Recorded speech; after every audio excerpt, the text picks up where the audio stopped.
Distinguished guest, liebe Freunde, Magnifizenzen österreichischer Universitäten, I'm happy to be here and to strengthen the North Atlantic cooperation. I'm happy to welcome the Austrian and European researchers and students here in the States. And I support the mobility of researchers, but also the link to their recent or former home country. Sometimes their perspectives are changing. Mobility is so important in research and for research. Mobile researchers learn so much when they work and study abroad. New methods, new ways of thinking, new perspectives, new languages, new intercultural competences. Mobility is an instrument against inbreathing, against closing the mind, and against thinking within the boxes. Austrian universities, long time ago, I'm very happy about it, were well known for their inward perspective and the tendency to give tenure to all. Times are changing and Austrian universities are now international orientated. And in my University of Vienna, I remember 2/3 of all newly appointed professors, 2/3 of them are professors from coming outside of Austria. Now comes a very short advertisement. The University of Vienna opened 70 new professorships. All Austrian universities opened 360 new professorships. We have a large investment in our universities, and we opened this position, and we are interested for appointments from abroad. So please follow our home pages and apply for position in which you are maybe interested. Mobility is a chance, but also a risk. And so far as I understand the function of EURAXESS, EURAXESS is trying to reduce the risk by spreading information, by providing information, by establishing a network. That's your services, and I heard you are very successful here in the States. During the last 6 months, Ambassador Waldner mentioned it, Austria was the presidency of the Council of the European Union. This was a great pleasure for me. It was so exciting always to meet the other ministers from all other 28 member countries and to observe how they're arguing, thinking, what different policies they apply. And the focus in my dossiers lie on education, science, and research. Let me address the two domains which were interesting for me. The first is education. You know that the European Union has no regulatory competence in the field of education and higher education in terms of subsidiarity. There is no common education policy as the member states design their own educational systems, and they are very proud to do it, and they would defend it until the last minute against the European Union. The added value of the European Union is cooperation. It's not legislation, but cooperation. It's development of a common perspective. It's comparison. It's maybe selecting best policy, best practices. So there is a lot of potential to put unity before divide, and education is one of the main motor of strengthening European integration. One of the priorities was, during our last 6 months, building a solid foundation for a vision of an European education era that can be implemented maybe until 25. However, this number 25 does not mean anything. It could be 28 as well. But there is a vision behind. Europe in which learning, studying, and research should and would not be limited within national borders. a continent where it has become the norm that one spends time for studying, learning, and working in another member state, and where it is common to speak two further languages besides the own native language. Language competence is one of a precondition for this vision of a common European education area, and we have to do a little bit more than we have to do now in educating more than more than only the native language. And we see that the European citizens understand and speak only, half of them are speaking only their own native language and not more. So there should be, in the next year, some investment into language capacity. The second priority in my field of education was Erasmus. Last week we reached our principal general approach within Erasmus. I didn't know before what a principal general approach is. Now I know what a principal general approach is. This means all member states define or all member states agree to the same paper. And in that paper, the blueprint for the upcoming regulatory, for the upcoming legislation is in. Erasmus is one of the most successful projects at the European level. In the last 30 years, since the very first student mobility took place in the framework of Erasmus, more than 9 million people have studied, trained, or volunteered in another country. Now we are talking about the Erasmus generation, which means these are the new educated young people, members of an Erasmus generation. There was a recently published empirical study from CHE, which is a prominent research institute for higher education, and they asked I think more than 13,000 Erasmus students, and there was a clear proof that investment in Erasmus abroad is an investment in the further career.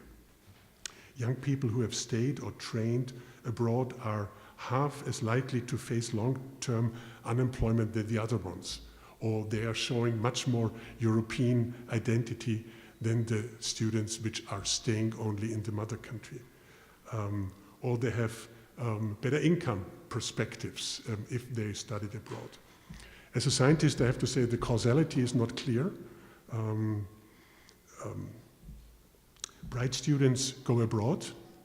Okay, then the factor is not Erasmus, it's the brightness of the students, or students go abroad and then they are bright. But it doesn't matter anything. There is a clear fact that studying or staying abroad is a surplus for the person. Erasmus is a benefit for all. I'm delighted to say negotiations went smoothly. We reached that partial general approach in the Education Council last week.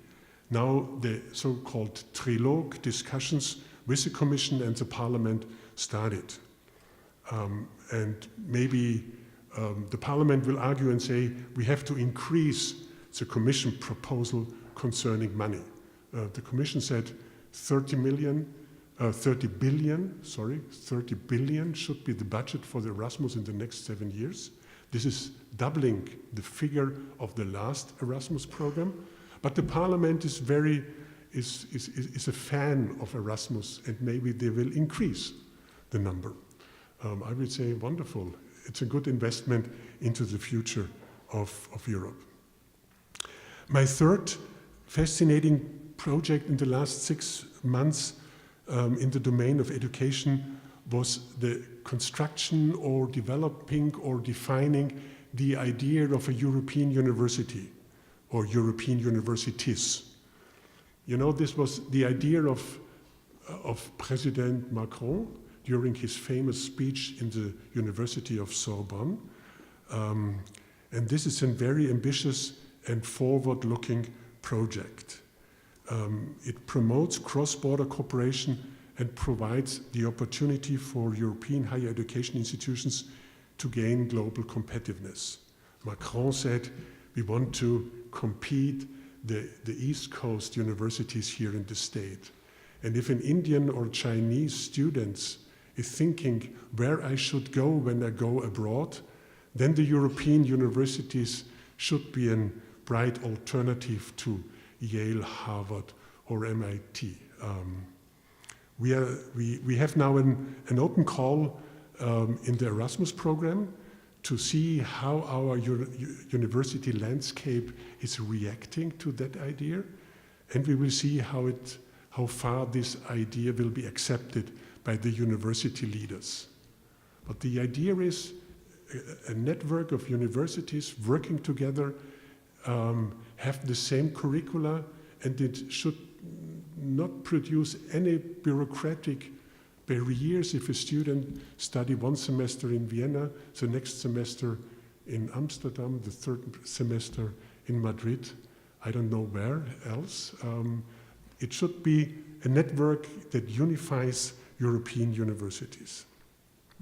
My fourth activity in the last semester, in the last 6 months during the Austrian presidency in the field of education was a recommendation of the automatic mutual recognition of school and university diplomas, automatische Anerkennung, which is an important precondition to have mobility within Europe. If I can be sure that my grades, my ECTS from that university will be accepted automatically in another university, I can be sure that mobility makes sense for me. We are far in the mutual recognition of university diplomas. There is the Lisbon Convention of mutual recognition, but we are not so far in the recognition of the secondary school diplomas. Some secondary school graduates from Austria cannot study immediately, for example, in the Netherlands, which is surprising. So that was the fourth activity. Now we have something like a mutual or a well-accepted paper how we can proceed. The second policy domain is research and innovation. The European Union promotes research, technological development, and innovation through framework programs. You know it very well. And we have these framework programs since the early 1980s. H 2020, Horizon 2020 is still the ongoing framework program, but we are planning the next framework program, the 9th framework program, and we call it Horizon Europe. The European Commission has published in June its proposal how this next framework program should look like. It is, we are proud to say it, it's the largest funding program in the world, proposing around 100 billion euro for the 7 years period. That's a lot of money, 100 billion. There is a trick behind summarizing all 7 years together.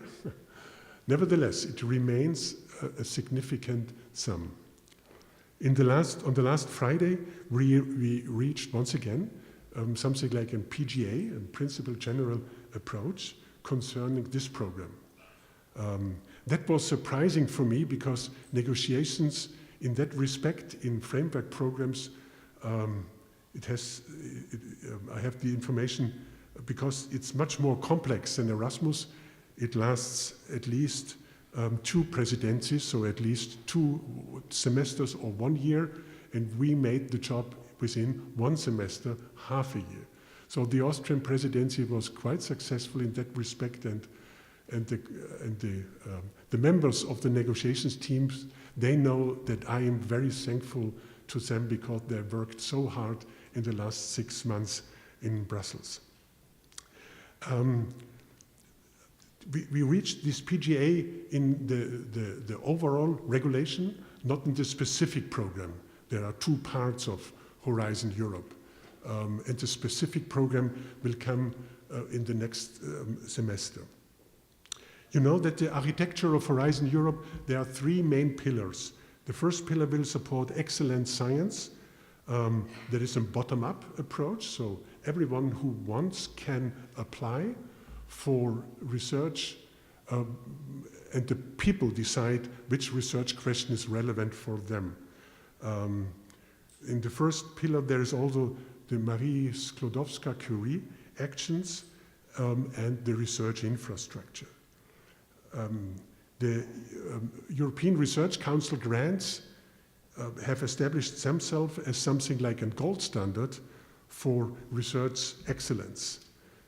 These grants offer especially young researchers funding to establish themselves in the research community. If you apply for a grant, yes, and you receive, let's say, 1.5 million, you can establish an own research group and become independent from your old professor. That's important for the young one. And if you are looking for a vacant position in Europe and you can argue, I have a research grant behind, I'm sure you will be ranked on the list on the top position. The second pillar is the biggest one in terms of budget. It addresses environmental, social, economic challenges like food security, climate change, renewable energy, sustainable mobility, but also creative society, cohesive society. So there are specific topics, and the calls will address the specific topics. And our expectations is research should help these issues which are relevant. And the third pillar will essentially focus on scaling up breakthrough and market-creating innovation by establishing an European Innovation Council, an EIC, not the ERC. The EIC should identify, as I said, breakthrough innovations and support these innovations by grants to make them ready for a startup. We call this function Pathfinder. And there will be a second function in the EIC. We call this second function Accelerator. So if there is a startup or an SME with a wonderful idea behind, but it's risky to them to give money, and the Europe banks are risk averse, they don't like risk, they can apply for the EIC to get, let's say, venture capital. So these are two instruments to realize what the motto is behind research with impact. So ladies and gentlemen, yes, I recognize, this is my last word. I hope I convinced you that Europe is an attractive place to work and to study. And I'm happy to see that our main political leaders clearly recognize the fact that a competitive Europe without research and innovation and technology is not possible. So that's one of the gains for me in the last 6 months, to convince the political class that research, innovation, and technology is so crucial for the future of Europe. Ladies and gentlemen, so far my report from Brussels. Thank you very much for your attention, and all the best for that conference. Thank you.